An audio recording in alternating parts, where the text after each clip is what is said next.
أمس من فرنسا 2-0 في نصف نهائي كأس العالم. هل خطط الفيفا فعلا لمباراة نهائية بين الأرجنتين وفرنسا تعمل دعاية ورعاية وفلوس أكتر؟ الحقيقة المؤكدة إن الحكم المكسيكي راموس مش بريء من هزيمة المغرب لها 2 بينالتي في الشوط الأول. الأولانية لبوفال، ضربة واضحة من تيو هرنانديز جوه ال 18، والتانية لجواد يامق، مسكة واضحة زي الشمس من تشاوميني داخل منطقة الجزاء أثناء تنفيذ ضربة حرة. الحكم راموس حسب البينالتي بتاعت بوفال فاول على بوفال، بل وأنظره علشان يغطي تماما على الكارثة، والفيديو ما تدخلش في اللعبة الأولى ولا اللعبة الثانية. ونتوقف عند الدقيقة 27. طبعا حكم هذه المباراة هو المكسيكي سيزار راموس، وهي المباراة الرابعة له وهو أكثر الحكام حصولا على المباريات. الدقيقة 27 كما ذكرنا، كرة ممررة داخل منطقة الجزاء من الجهة اليسرى، أي عند الظهير الأيسر للمنتخب الفرنسي ثيو هرنانديز، الذي يقوم بعملية ملاحقة للكرة السريعة ويحرك قدمه أو مشط قدمه اليسرى ويبعد الكرة عن مسارها باتجاه اللاعب سفيان بوفال. وسفيان طبعا في تلك اللحظة يمد قدمه اليمنى في محاولة لعب الكرة لكنه لم يصل إليها، المسافة بعيدة بين اللاعبين. بوفال يعيد قدمه إلى مكان ارتكازه والمسافة كبيرة. اللاعب هرنانديز يقفز بعد أن لعب الكرة كلتا قدميه فوق الأرض ويذهب معيقا أو بالأحرى مستخدما ركبته اليمنى على الساق اليمنى، على أعلى الساق اليمنى للاعب بوفال. طبعا الحكم قريب على بعد 3 أمتار تقريبا يحتسب مخالفة معاكسة ويشهر بطاقة الإنذار، علما أن حالة التهور كانت واضحة من اللاعب الفرنسي. وأنا أعتقد القرار صحيح هو احتساب ركلة جزاء. والمستغرب هنا بأن تقنية الفار لم تتدخل نهائيا لمساعدة الحكم بتصحيح قراره أو على الأقل أن يذهب لمراجعة الحالة، وبالتالي قد يكون لديه تفاصيل أوضح، رغم أن مكانه كان مهم بمعنى قريب، زاوية رؤية واضحة جدا، وبالتالي لا مجال هنا للتشكيك بقراره أو أن هناك تفاصيل غابت عنه. إذن قرار أنا برأيي غاية في الصعوبة وقرار مستغرب للغاية. لكن هل خضع حكم الفار الأقل سمعة للحكم الأهم وصاحب البصمة في كأس العالم هذه، وبالتالي انساق ليؤيد قرار الحكم المتخذ؟ إذن قرار مستغرب، واعتقد ركلة جزاء مستحقة في الدقيقة 27 المغربي وينذر اللاعب المغربي. ما هو الخطأ الذي ارتكبه اللاعب المغربي؟ قدمه على الأرض. يا اسمع، قدمه على الأرض، نكمل. قدمه على الأرض، من الذي ذهب إليه؟ المدافع. المدافع هو الذي ذهب إليه، المدافع هو الذي ارتكب المخالفة. ايوه. إذن هذه مخالفة على مدافع داخل منطقة، إذا ضربة جزاء لم تحتسب ركلة جزاء بهذا الوضوح. السلام عليكم. لم تحتسب ركلة جزاء.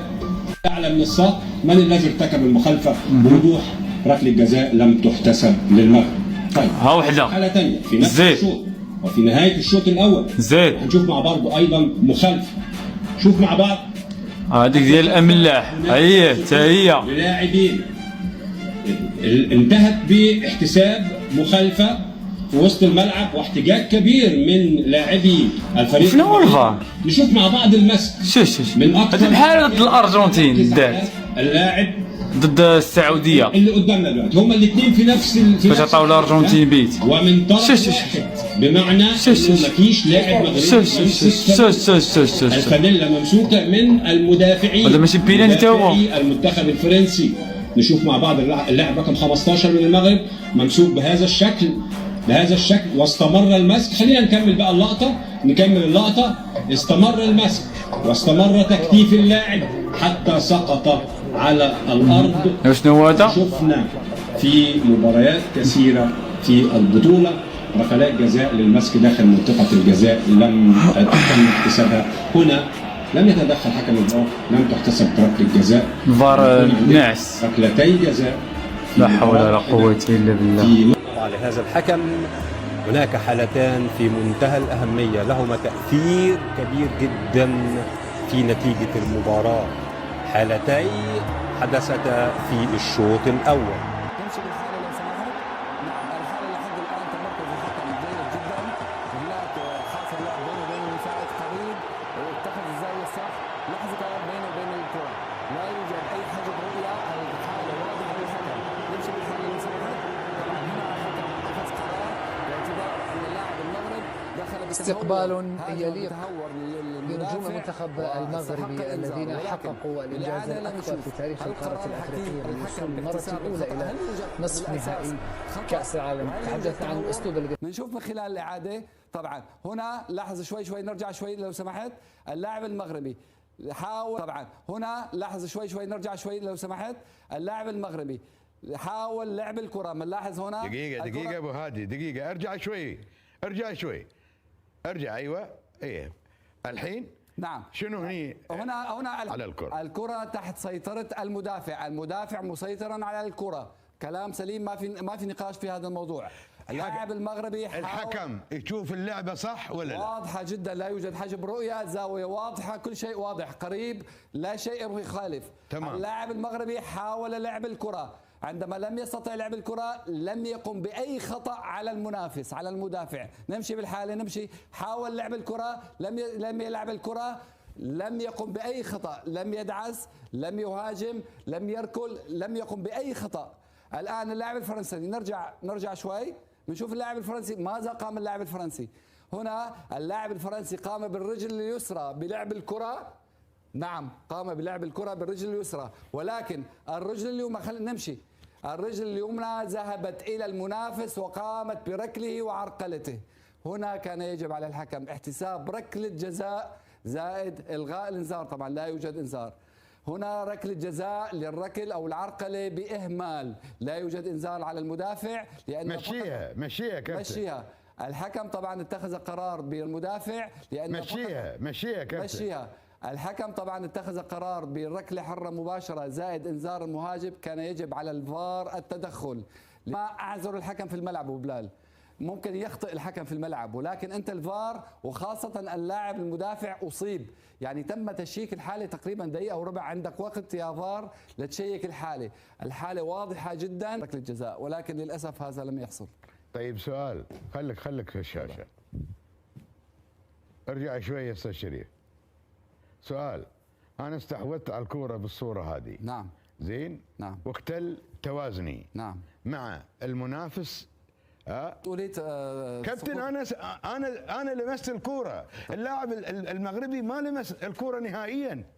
ولم يقم باي خطا اللاعب، ومن حق اللاعب المغربي ينافس على الكره. اوكي، هو ما نافس، هو جاء امامي. زين.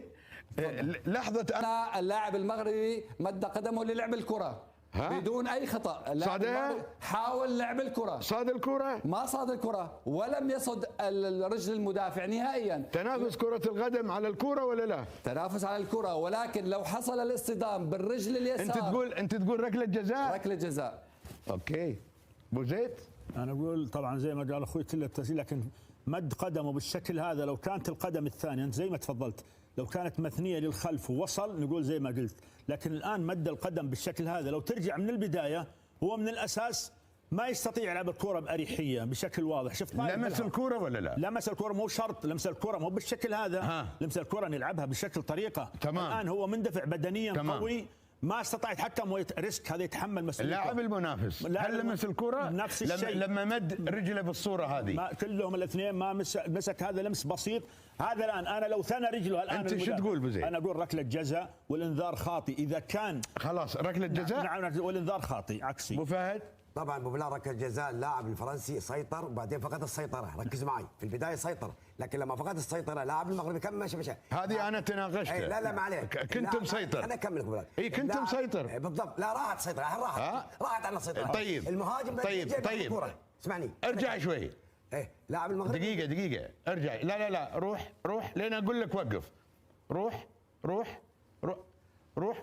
وقف. ايوه. امتداد رجل بوفال لاعب المغرب بالصوره هذه الرجل اليمنى امتداد الرجل صحيحه. زين لمس الكره؟ رايح للكره. لمس الكره. طيب بدر بلال احنا ما انا اقول لك احنا ما نمشي على كلام اللي تقوله انت يا اخي تبي اني اناقشك؟ خلاص كلام مقنعني.